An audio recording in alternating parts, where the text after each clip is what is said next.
il a été, depuis qu'il est président, le président des plus riches. D'ailleurs, ça lui colle à la peau, comme le sparadrap du capitaine Haddock. On lui a tout de suite collé le sparadrap président des riches, ça s'est fait automatiquement. Je suis président de tous les Français. Vous savez, les riches, ils n'ont pas besoin d'un président.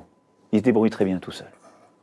Macron est très fort pour dire l'inverse de ce qu'il fait.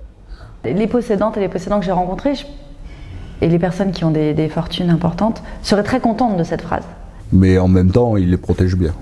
Je pense que c'est sa servilité que le patronat est allé chercher. Et ils ont trouvé un type assez idéal. C'était un type qui y va, quoi. La bourgeoisie capitaliste a absolument besoin de l'État.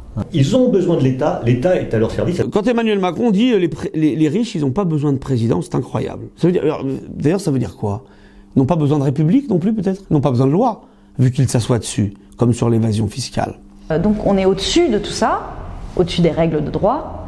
C'est pour cacher quelque chose qui est absolument essentiel, c'est que les riches ont au contraire besoin d'un président, d'un fondé de pouvoir de l'oligarchie à l'Élysée. Il ne s'en sort plus de cette étiquette tout à fait justifiée de président des riches.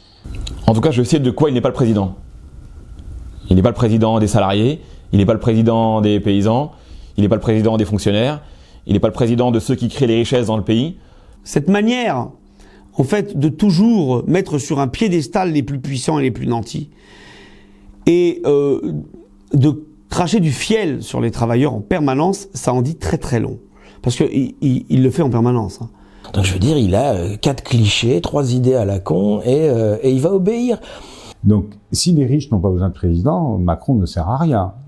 Puisqu'il n'est que le président des riches. Dans ce cas-là, il conviendrait qu'il démissionne très vite, s'il estime qu'il est totalement inutile.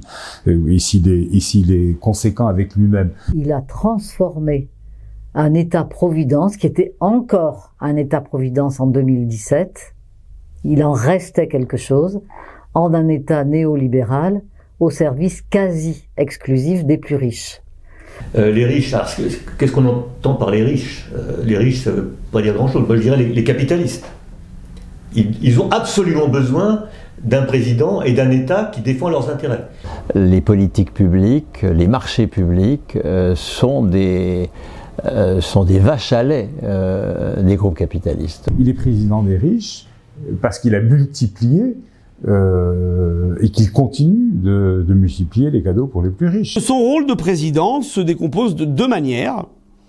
Imposer des sacrifices, de la sueur, des larmes aux travailleurs en France, en les culpabilisant, en les divisant en permanence.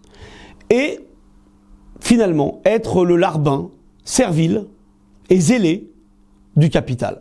Il y a juste une contradiction fondamentale, c'est-à-dire que quand les riches sont plus riches, c'est juste parce que les pauvres sont plus pauvres.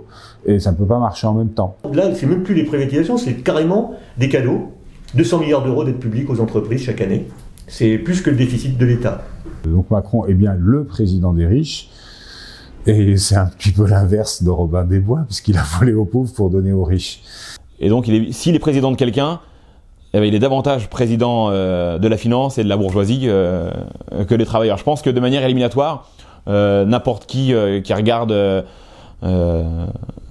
les yeux grands ouverts ce qui compose le quinquennat de Macron est capable de déterminer de qui il est le président, quoi, et de qui il n'est pas le président. Ça, c'est certain.